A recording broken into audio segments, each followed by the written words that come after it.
Hello વિદ્યાર્થી મિત્રો, કેમ છો? મજામાં જશો. હું છું પ્રતિક પંચાલ અને ડિપેક્સ એજ્યુકેશન યુટ્યુબ ચેનલમાં તમારું સ્વાગત કરું છું. આજે આપણે ધોરણ 12 કોમર્સનું અકાઉન્ટ વિષયનું જે 12મા ધોરણનું પેપર હતું ગયા વર્ષનું, એટલે ગઈ બેચનું કહીએ એટલે કે માર્ચ 2024નું જે પેપર હતું એ આજે આપણે સોલ્યુશન સહિત જોવાના છીએ. બરાબર, એની તમને પીડીએફ પણ મળી જશે, એટલે એન્ડ સુધી જોડાયેલા રહેજો. બરાબર, ને પેપર તો છે, સાથે સાથે સોલ્યુશન પણ છે. બરાબર, તો હવે આપણે આગળ જઈએ એની પહેલાં જો તમે ચેનલમાં નવા હોય તો ચેનલને સબસ્ક્રાઈબ કરી દેજો, અને જો ના હોય પણ સબસ્ક્રાઈબ ના કરે તો સબસ્ક્રાઈબ કરી દેજો, અને લાઈક કરવાનું ભૂલતા નહીં, અને કોમેન્ટ જરૂરથી કરજો. હવે આપણે આગળ વધીએ.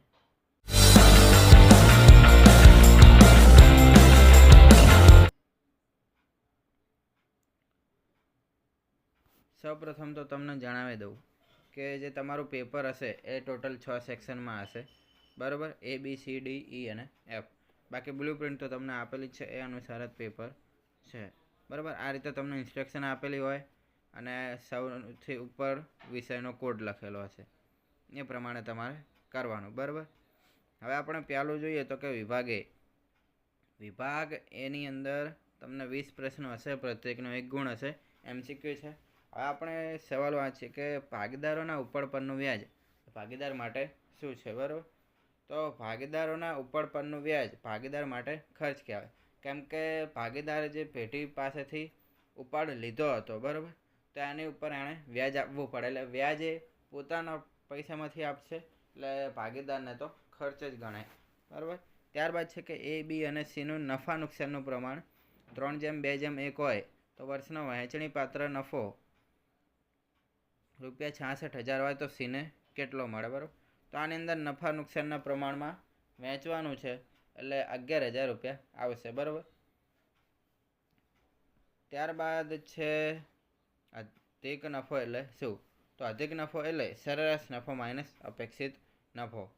બરાબર, ત્યારબાદ જ્યારે ભાગીદારી પેઢીમાં દર વર્ષે નફો વધતો હોય ત્યારે કઈ પદ્ધતિ મુજબ પાઘડી માટે નફાની ગણતરી કરવી વધુ હિતાવહ છે? તો ભારિત સરેરાશ. બરાબર, એટલે એની અંદર જેમ વધતી જાય એમ, ધારો કે સળંગ વધતી જતી હોય કે સળંગ ઘટતી જતી હોય તો એમાં ભારિત સરેરાશ આવે. એટલે દર વર્ષે નફો વધતો હોય તો ભારિત સરેરાશની મુજબની પદ્ધતિ ઉપયોગમાં લેવાય છે. ત્યારબાદ છે કે ભાગીદારી પેઢીના પુનર્ગઠન વખતે પાકા સરવૈયામાં દર્શાવેલ સંશોધન વિકાસ ખર્ચ ક્યાં દર્શાવવામાં આવે છે? તો પુનઃમૂલ્યાંકન બાદના પાકા સરવૈયામાં મૂડી દેવા બાજુ. ત્યારબાદ છે કે ભાગીદારી પેઢીમાં પુનર્ગઠન વખતે યંત્રો ખાલી જગ્યા કિંમતે પુનઃમૂલ્યાંકન બાદના પાકા સરવૈયામાં દર્શાવવામાં આવે છે, તો બજાર કિંમતે.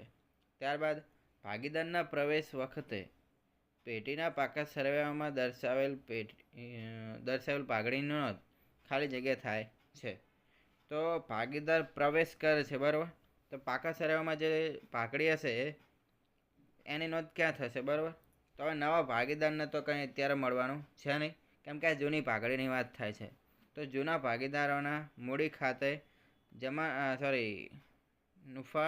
જૂના નફા નુકસાનના પ્રમાણમાં ઉધાર અને પાઘડી ખાતે જમા. બરાબર, ત્યારબાદ છે કે પુનઃમૂલ્યાંકન ખાતું કયા પ્રકારનું ખાતું છે? તો ઉપજ ખર્ચ ખાતું આવે.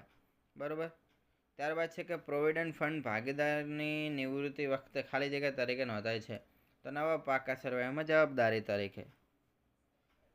ત્યારબાદ છે કે ભાગીદારી પેઢીનું વિસર્જન કેટલી રીતે થઈ શકે? તો 2 રીતે થઈ શકે. બરાબર, ત્યારબાદ છે કે પેઢીના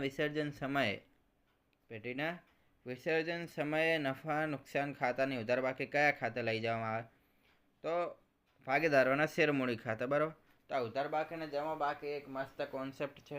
બરાબર, તો આ જે ભાગીદારોના મૂડી ખાતે છે, તો ઉધાર બાકી હોય તો ભાગીદારોનું જે ખાનું આવે ને, જે આ નફા નુકસાનના ખાનામાં, તો એ તમારે જમા બાજુ નોંધવાનું અને જો જમા બાકી હોય તો ભાગીદારના મૂડી ખાતામાં કે ચાલુ ખાતામાં ઉધાર બાજુ નોંધવાનું. બરાબર,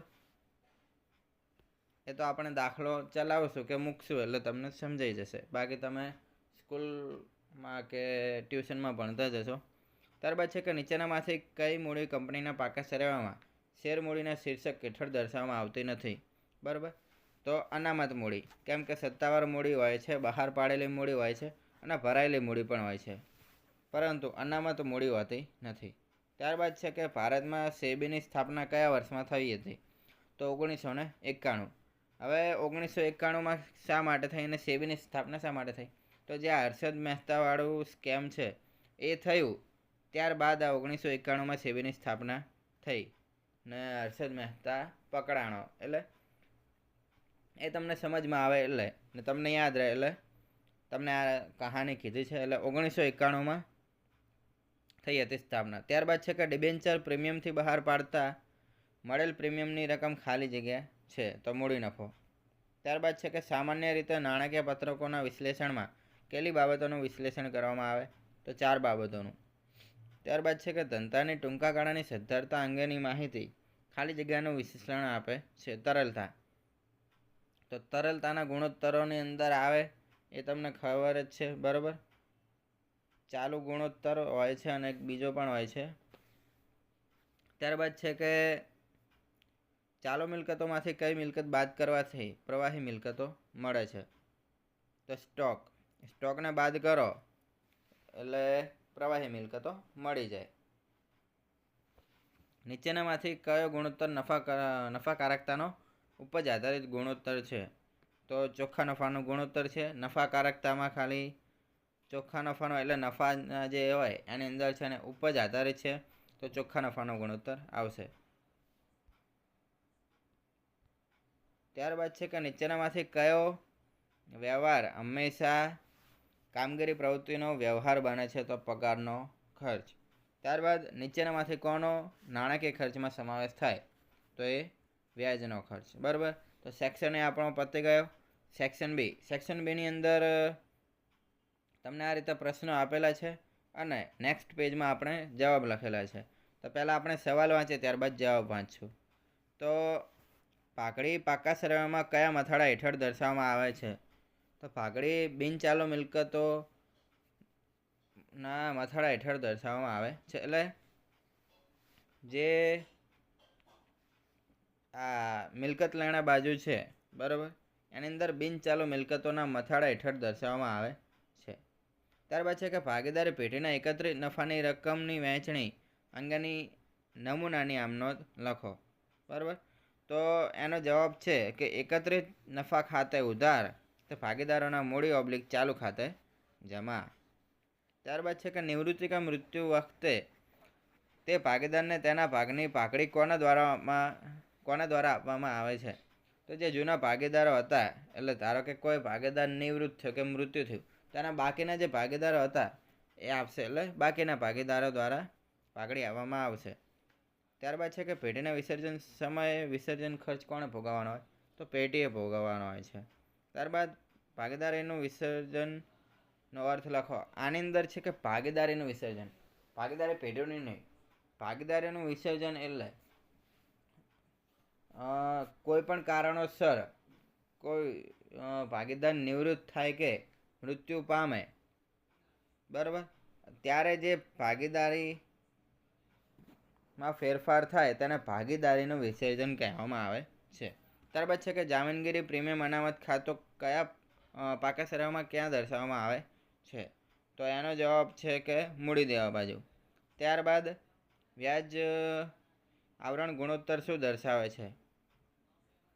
તો આની અંદર સૂત્ર આપ્યું છે. બરાબર. તો આપણે સૂત્રના આધારિત પણ કહી શકીએ.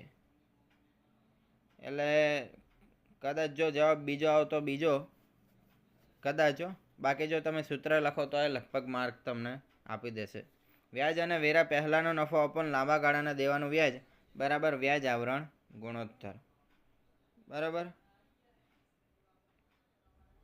ત્યારબાદ છે કે સ્ટોકમાં ફેરફાર ઋણ હોય તો વેચેલ માલની પડતર ઉમેરાય કે બાદ થાય?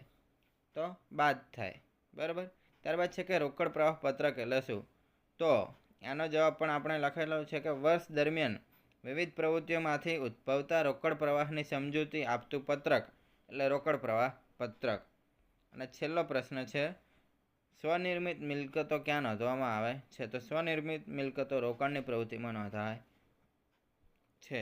બરાબર, તો સેક્શન A, B પતી ગયો. ત્યારબાદ C છે, આની અંદર દાખલા છે. ત્યારબાદ દાખલા જ આવશે. Cની અંદર તમને થિયરી મળશે, પણ જ્યાં સુધી તમને દાખલા આવડતા હોય ને તો તમારે દાખલા જ કરવાના.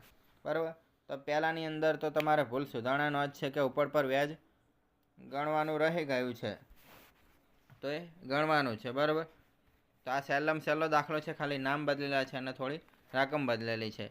ત્યારબાદ છે કે ત્યાગની ગણતરી કરવાની, તો ત્યાગની ગણતરી પણ આવડે છે. ત્યારબાદ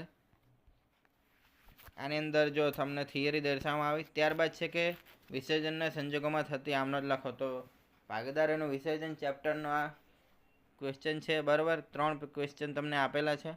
ત્યારબાદ છે કે ડિબેન્ચરનો પ્રશ્ન અને એક થિયરી પણ તમને આપે છે કે ડિબેન્ચરનો તફાવત આપો. ત્યારબાદ સેક્શન ડીની અંદર પાઘડીના 2 દાખલા છે કે ભારિત સરેરાશની 3 વર્ષની ખરીદીને આધારે નક્કી કરો. બરાબર, તો આની અંદર ભારિત સરેરાશ ગોતવાની છે, એટલે આ પણ સહેલામાં સહેલો. ત્યારબાદ સરેરાશ અધિક નફાની ગણતરી કરવાની, એટલે આ પણ પાઘડીનું ચેપ્ટર છે. ત્યારબાદ આ નફા નુકસાનના પત્રકોનું ચેપ્ટર, તો આની અંદર તો કંઈ એવું હાર્ડ છે જ નહીં, તુલનાત્મક કરવાનું છે. ત્યારબાદ ચાલુ ગુણોત્તર અને પ્રવાહી ગુણોત્તર, તો ગુણોત્તરવાળું ચેપ્ટર, આ પણ કમ્પ્લીટ ચાલુ ગુણોત્તર પણ આવડે અને પ્રવાહી ગુણોત્તર પણ આવડે એવું છે. બરાબર, ત્યારબાદ રોકડ પ્રવાહ પત્રક અને એનો એક જ દાખલો છે, એટલે જો તમારે કરવો હોય તો કરવાનો, બાકી આને તમે ઓપ્શનમાં કાઢી શકો છો. ત્યારબાદ સેક્શન Eની અંદર તમને 2 પ્રવેશના દાખલા અને એક નિવૃત્તિનો દાખલો અને 2 શેરમૂડીના દાખલા છે. બરાબર, આ દાખલા તો સહેલા જ છે, ખાલી નામ બદલેલા છે. બરાબર, ત્યારબાદ આની અંદર આ પણ પ્રવેશનો. હવે આ છે માનસી, નિશીલ અને નમન, આ છે તે નિવૃત્તિવાળો દાખલો છે. બરાબર, ત્યારબાદ જે 45 અને 46 છે બંને શેરમૂડીના છે, તો આની અંદર આપણે જોઈએ તો કે શેર મંજૂર થયા ને, બરાબર, એટલે આ રીતે છે. અને એટલે નોર્મલ દાખલો છે આ રહ્યો, આની અંદર બહુ એવું કંઈ છે નહીં. અને ત્યાર પછીનો જે દાખલો છે 46મો, એની અંદર શેર જપ્તીની આમનોંધો તમારે લખવાની છે. બરાબર, અને બાબત જે વગર, એટલે જો બાબત જે નહીં લખવાની હોય તો તમને કૌંસમાં આપી દીધું હશે, અને જો માગી હોય તો લખવાની. ત્યારબાદ સેક્શન Fમાં અત્યાર સુધીનો સહેલામાં સહેલો દાખલો પૂછ્યો છે. બરાબર, અમુક ઉતારો કરવાનો બાકી, અમુક ગણતરી કરવાની બાકી, તમારે બેઠું લખવાનું હતું. એટલે આ રીતેનું જે પેપર હતું એ કમ્પ્લીટ હતું. ત્યારબાદ 48મો ક્વેશ્ચન છે, તો આ પણ સહેલામાં સહેલો પ્રશ્ન. એટલે જોવા જઈએ તો 2024નું પેપર ખૂબ જ સરસ હતું, અને આવી રીતે તમને બધા પેપરો મળતા રહેશે. એટલે આની અંદર જો તમારે ફૂલ એટલે કે દાખલા ગણેલા સંગત તમારે જોતું હોય સોલ્યુશન, તો અમારી ચેનલને સબસ્ક્રાઈબ કરી દો, અને ખાસ કોમેન્ટમાં જણાવો કે સર અમને આખા પેપરનું સોલ્યુશન કરીને આપો. બરાબર, એવી રીતે કોમેન્ટને બધું આવશે તો અમને ઈચ્છા થશે કે લાવો વિદ્યાર્થીઓ માટે આપણે એ રીતે સોલ્યુશન પૂરું પાડીએ. બરાબર, બાકી તમને A અને Bનું તો સોલ્યુશન મળી જશે, અને કઈ રીતે કયા ચેપ્ટરનું છે એ પણ તમને જણાવવામાં આવશે. એટલે આવી રીતે દરેક વિષયના 2024ના પેપર, પછી ત્યારબાદ તમારી માગણી આધારે પેપરો મૂકવામાં આવશે. અલગ અલગ જે તમને કામના પેપર સેટ હોય, અમને એવું થાય કે આ વિદ્યાર્થીઓને ખૂબ જ ઉપયોગમાં આવશે, એવા પેપર સેટ અમે ગોતીને તમને યુટ્યુબમાં પ્રોવાઈડ કરીશું. પણ તમે ખાલી ચેનલને સબસ્ક્રાઈબ કરી દેજો, વિડીયોને લાઇક કરજો, શેર કરજો, અને આની પીડીએફની લિંક નીચે ડિસ્ક્રિપ્શનમાં તો આપેલી છે, અને વોટ્સએપમાં અને ટેલિગ્રામ ચેનલમાં પણ આપેલી છે. અને ખાસ હવે જે પીડીએફ છે એનો પાસવર્ડ રહેશે, તો પાસવર્ડમાં તમારે લખવાનું છે કેપિટલમાં R, ત્યારબાદ સ્મોલ લેટરમાં ADHE, એટલે રાધે ને 24. બરાબર, આ રીતે છે. ના હોય ખબર તો હું તમને નીચે કોમેન્ટમાં પિન કરી દઈશ પાસવર્ડ. બરાબર, તો ત્યાંથી જોઈ લેજો. બરાબર, અને ચેનલને સબસ્ક્રાઈબ કરવાનું ભૂલતા નહીં, અને તમારે એવું નહીં કે ચલો હવે સરે આપી દીધું PDF મળી ગઈ એટલે હવે અનસબસ્ક્રાઈબ કરી દો. એવું ન કરતા તમને દરેક વિષયનું અહીંયાથી મટીરિયલને બધું મળતું રહેશે. વિડીયો અમુક વાર અનિયમિત થઈ જાય છે, પરંતુ તમને મટીરિયલ તો અમે તમારી પરીક્ષા પહેલાં તો બધું મટીરિયલ મળી જશે ને તમારા સારા માર્ક આવી જશે. બરાબર, તો અહીંયા મારો વિડીયો પૂરો થાય છે. જો તમને મારો આ વિડીયો પસંદ આવ્યો હોય તો વિડીયોને લાઇક કરો, શેર કરો અને ડિપેક્સ એજ્યુકેશનને સબસ્ક્રાઈબ કરો. વોટ્સએપમાં જોડાવાનું ભૂલતા નહીં. ટેલિગ્રામ ચેનલને પણ જોઈન કરી દેજો અને ઇન્સ્ટાગ્રામ પેજને જો તમે ફોલો કરવા ઈચ્છતા હોય તો એ પણ કરી દેવા વિનંતી. મળીએ આવતા વિડીયોમાં. ત્યાં સુધી ટેક કેર. જય હિન્દ, જય ભારત.